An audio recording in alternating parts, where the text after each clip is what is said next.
Selamat pagi untuk kita semua. Perkenalkan, nama saya Sri Ulina Purba, NPM 1901010221. Saya dari grup PGA 4, mata kuliah Pendidikan Bahasa Indonesia kelas tinggi, dosen pengampu Bapak Juni Agus Simaremare, SPD MSI. Baiklah, di video ini saya akan menjelaskan tentang pembelajaran membaca di kelas tinggi. Baiklah, di sini saya akan menjelaskan tentang pengertian membaca. Membaca adalah suatu proses yang dilakukan oleh pembaca yang bertujuan untuk memperoleh suatu informasi dari bahan bacaan serta memahami pola-pola bahasa yang ditulis oleh penulis.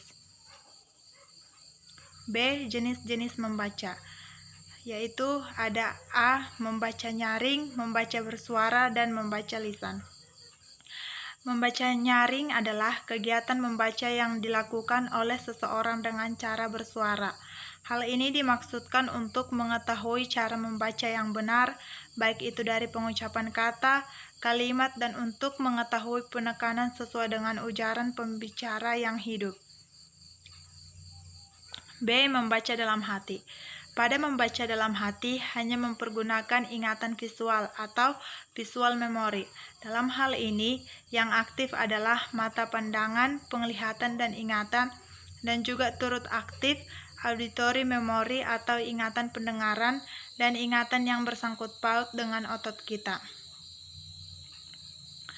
C. Tahap-tahap membaca. A. Tahap kegiatan kelompok. Siswa berkelompok membaca materi dan mengerjakan soal-soal turnamen yang diberikan guru.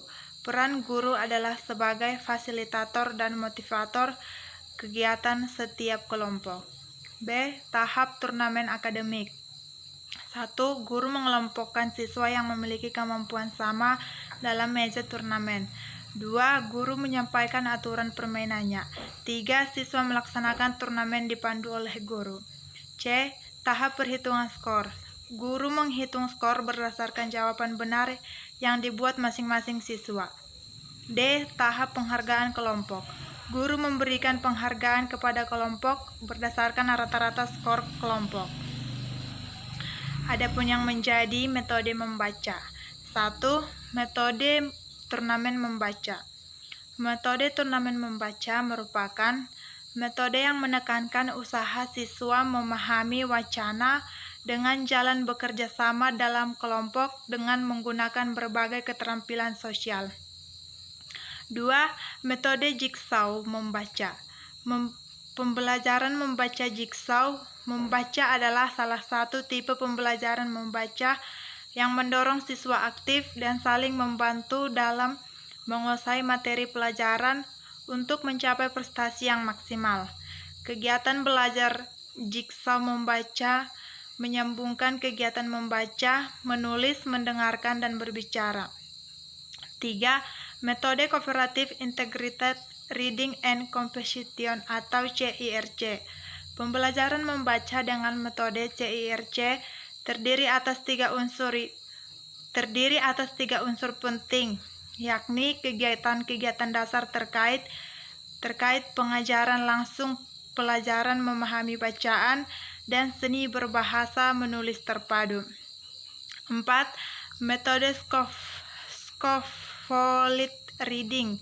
Scaffold Reading pada dasarnya merupakan metode pembelajaran membaca yang menekankan pada usaha mengembangkan kemampuan membaca siswa melalui penyusunan aktivitas membaca secara bertahap. 5. Metode investigasi. Metode grup investigasi sangat tepat digunakan dalam kegiatan membaca ekstensif. Dalam hal ini, siswa melakukan investigasi terhadap berbagai macam wacana guna menemukan hubungan antara wacana tersebut. 6. Metode skemata kritis. Metode membaca ini sangat cocok untuk mengajarkan kemampuan membaca kritis. E. Strategi membaca, yaitu A. Memahami perannya dalam pembelajaran membaca. B. Memahami benar prinsip pembelajaran membaca. C. Menguasai prosedur pembelajaran membaca. D. Menguasai strategi membaca. E. Mempraktikkan prosedur dan strategi membaca dalam pembelajaran. F. Menguasai konsep penilaian pembelajaran membaca. G. Mengukur secara periodik kemampuan membaca siswa. F. Pendekatan membaca, yaitu 1. Pendekatan konseptual. Pendekatan ini meliputi macam-macam metodologi pendekatan yang semuanya berangkat dari suatu konsepsi tentang membaca dan berkesudahan dengan satu model tertentu tentang proses membaca. 2. Pendekatan empirikal. Pendekatan ini mencakup bermacam-macam pendekatan yang bertolak dari pengalaman serta penghayatan proses membaca, baik dari penyusunan teori itu sendiri maupun orang lain yang dijadikan banyak penelitian. 3. Pendekatan eksperimental. Pendekatan eksperimental meliputi bermacam-macam studi dan penelitian yang dilaksanakan dengan eksperimental untuk mengkaji bagaimana pemahaman berlangsung. Baiklah, sekian penjelasan saya tentang materi ini, semoga bermanfaat.